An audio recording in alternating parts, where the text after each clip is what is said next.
Hola, bienvenidos a Esquina Literaria. Les estoy compartiendo la lectura de este libro, El Green New Deal Global de Jeremy Rifkin. Estamos en el capítulo número 6 y hoy vamos a leer el tema que se llama Encontrar el dinero. Espero que les guste. Entonces, ¿dónde encontrar el dinero para financiar el despliegue federal y estatal de las infraestructuras del Green New Deal en todo Estados Unidos? En un periodo de 20 años y por un coste de $9,2 millones, empecemos sopesándolo en el ámbito del gobierno federal. Con un cambio de guardia en el Congreso de Estados Unidos y la Casa Blanca, sería posible aplicar unos mayores impuestos progresivos a los muy ricos, tal como se hizo en el país en las décadas de 1950 y 1960, el periodo de mayor crecimiento y prosperidad de la nación. Ciertamente se trata de algo razonable y justificable, habida cuenta del abismo cada vez más profundo que separa a los muy ricos de la cada vez más empobrecida fuerza laboral estadounidense. Según Mark Masur, director del Urban Brookings Tax Policy Center, si se impone un impuesto marginal del 70% a la renta de los muy ricos a individuos que ganan $10 millones al año o más, y solo después de los primeros 10 millones de ingresos, se recaudarán $72 mil millones adicionales para las arcas del gobierno federal. Bill Gates, el segundo individuo más rico del mundo, con un total de $90 mil millones, y Warren Buffett, el tercero más rico con $84 mil millones, están de acuerdo en que los muy ricos paguen más impuestos y han defendido públicamente un cambio en las leyes para afrontar la creciente desigualdad entre los muy ricos y el resto de la población. En una entrevista de febrero de 2019 con Stephen Colbert en CBS, Gates fue inequívoco en esta cuestión y dijo: "Creo que el sistema fiscal puede aplicar una carga impositiva mayor a las grandes fortunas", y añadió que estas fortunas no se han amasado a través de los ingresos ordinarios, por lo que había que mirar la tasa de rendimientos del capital y el impuesto sobre bienes inmuebles si queremos crear más equidad. Buffett está de acuerdo. Definitivamente las grandes fortunas pagan menos impuestos en relación con la población en general. Los ingresos procedentes de la subida de impuestos a los muy ricos podrían y deberían ser utilizados para contribuir a financiar el Green New Deal y reconstruir la economía, lo que crearía nuevas oportunidades de negocio y de empleo masivo producidas por el cambio a las infraestructuras verdes. Sin embargo, esta nueva fuente de ingresos no bastará para cumplir con la tarea. Podemos redistribuir algunos de los miles de millones de dólares que van a parar al presupuesto del Pentágono. Esto también parece más que razonable. La American Society of Civil Engineers estima que el país necesitará $206 mil millones adicionales, más de los que gastamos actualmente en construcción de infraestructuras solo para aprobar el grado B. Parece una pequeña cantidad de dinero para empezar la transición hacia una infraestructura verde propia de la tercera revolución industrial. Para reconstruir la economía estadounidense y para afrontar el cambio climático, especialmente cuando solo en 2017 el daño acumulado por los desastres provocados por el cambio climático en Estados Unidos ascendió a $300 mil millones solo en un año. Para aquellas voces que aseguran que el gobierno de Estados Unidos no puede permitirse una mejora significativa de las infraestructuras de la nación, pensemos que el presupuesto de defensa para 2019 es de $716 mil millones, uno de los más altos de la historia del país. Según la Oficina de Presupuestos del Congreso, la financiación de los sistemas de armamento consume un tercio del presupuesto del Departamento de Defensa. El presupuesto de defensa de Estados Unidos es superior a la suma de los presupuestos de defensa combinados de China, Rusia, el Reino Unido, Francia, la India, Japón y Arabia Saudí. Sin duda hay algo terriblemente equivocado en el modo en el que el gobierno federal destina fondos para proteger la seguridad nacional de la patria. Hemos de considerar la redistribución al menos de una pequeña parte de las prioridades del Departamento de Defensa y dejar de invertir en costosos sistemas armamentísticos que nunca utilizaremos y situarlas en el nuevo papel que el ejército desempeña en la protección del país ante ciberataques y en la gestión de la respuesta a desastres climáticos y misiones de ayuda, que serán los problemas de seguridad nacional más importantes a los que se enfrenten nuestras comunidades y nuestro país en las próximas décadas.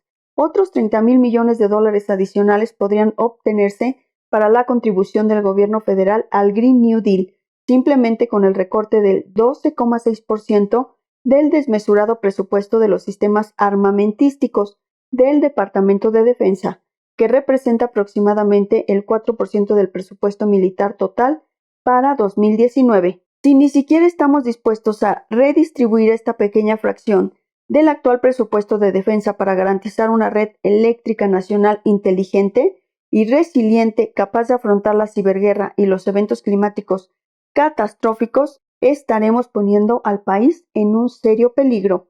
Pueden obtenerse otros ingresos federales adicionales si se pone fin a los casi 15,000 millones de dólares en subsidios anuales a las industrias del petróleo, del gas y del carbón.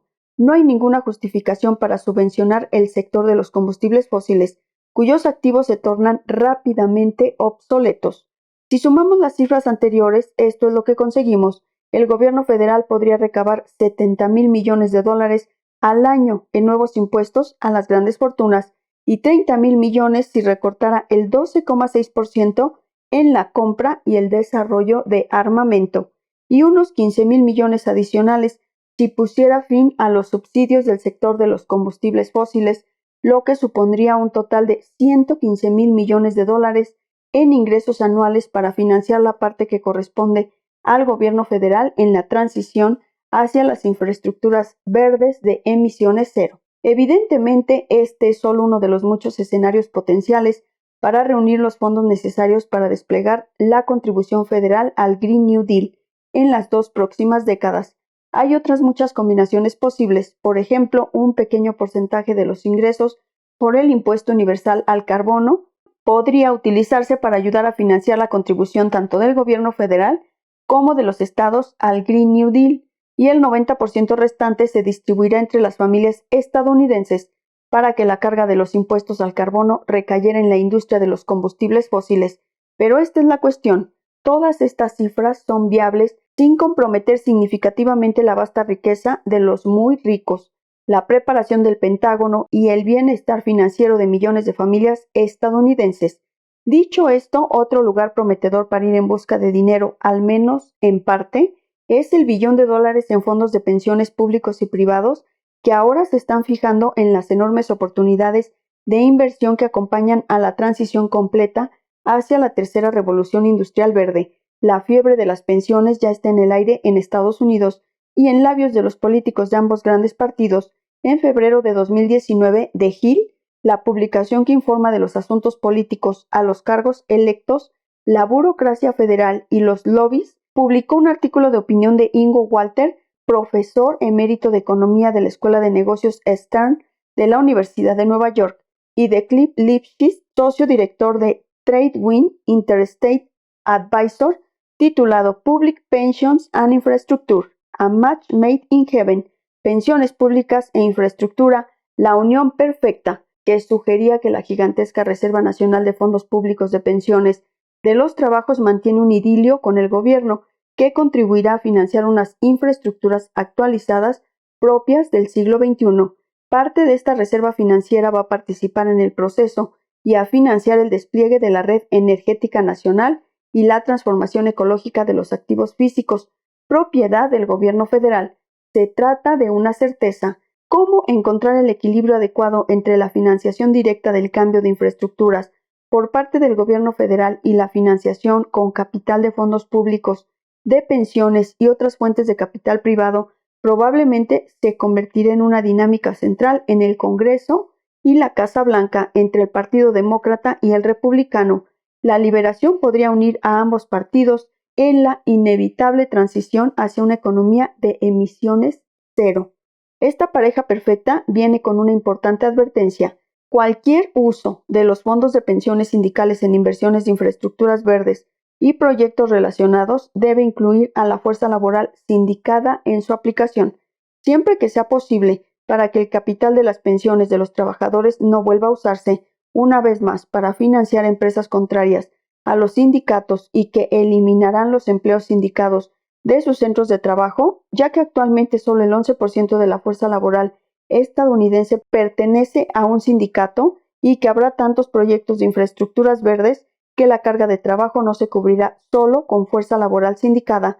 Será necesaria al menos una garantía que proteja los derechos de los trabajadores para organizarse y negociar colectivamente si deciden hacerlo. Los casamenteros en la unión entre los fondos de pensiones públicos y privados y la infraestructura ecológica son los bancos verdes. Su misión es ofrecer un porcentaje de capital disponible con el propósito expreso de financiar la construcción a gran escala de infraestructuras verdes propias de la tercera revolución industrial. En la última década, el Reino Unido, Japón, Australia, Malasia y otros países han creado bancos verdes para invertir en energía ecológica por valor de $40,000 millones o más. En 2012, la Confederación Internacional de Sindicatos pidió la creación de bancos verdes que actuaran como cámaras de compensación para reunir la enorme reserva de fondos de pensiones globales de los trabajadores con las inversiones en infraestructuras verdes. En Estados Unidos, Chris Van Hollen, entonces congresista y ahora senador por Maryland, presentó el proyecto de la Ley del Banco Verde de 2014, el primero en su clase en el ámbito federal. Chris Murphy, de Connecticut, presentó un proyecto de la ley complementario en el Senado. Se autorizó una emisión inicial de $10,000 millones en bonos del Tesoro de Estados Unidos para capitalizar un banco que proporcionaría préstamos, garantías de préstamos, titularización de deudas, seguros, carteras y otras formas de apoyo financiero o gestión de riesgos para financiar proyectos a escala e impulsar la transición a las infraestructuras verdes. El proyecto de Van Hollen nunca llegó a convertirse en ley, pero logró introducir la idea de bancos verdes en Estados Unidos. En 2016, Nueva York, Connecticut, California, Hawái, Rhode Island y Montgomery County en Maryland tenían bancos verdes activos y otras jurisdicciones estaban en proceso de fundarlos.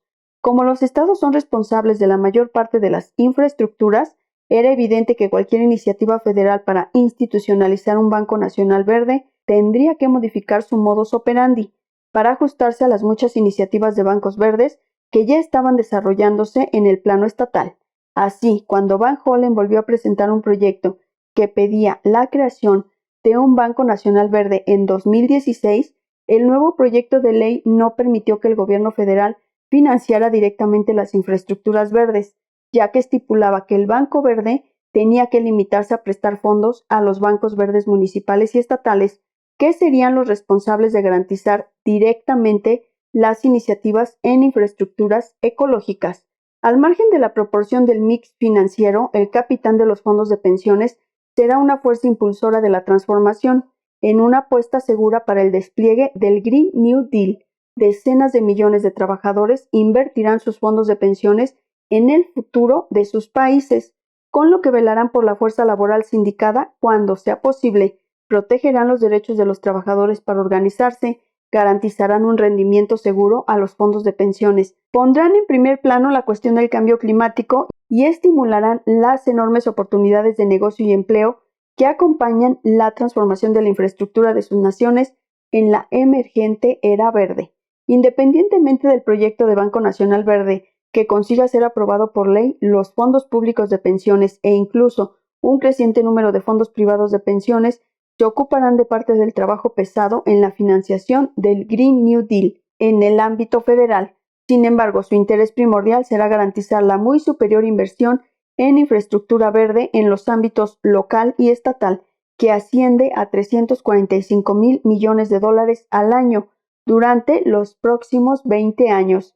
Sin embargo, en esta fiesta hay un punto oscuro que hay que abordar. Permítame explicarme. Como las infraestructuras son por su propia naturaleza un bien público al que cada ciudadano necesita acceder y puede utilizar, siempre se han concebido como un servicio público suministrado por los gobiernos local, estatal y nacional.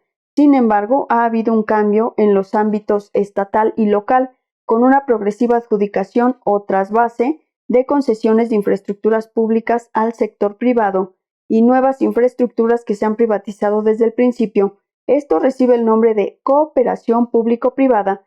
Parte de la explicación de esta situación se remonta al cambio en el paisaje político iniciado a principios de la década de 1980, con el ascenso al poder de Margaret Thatcher y Ronald Reagan, que abrazaron la privatización y la desregulación.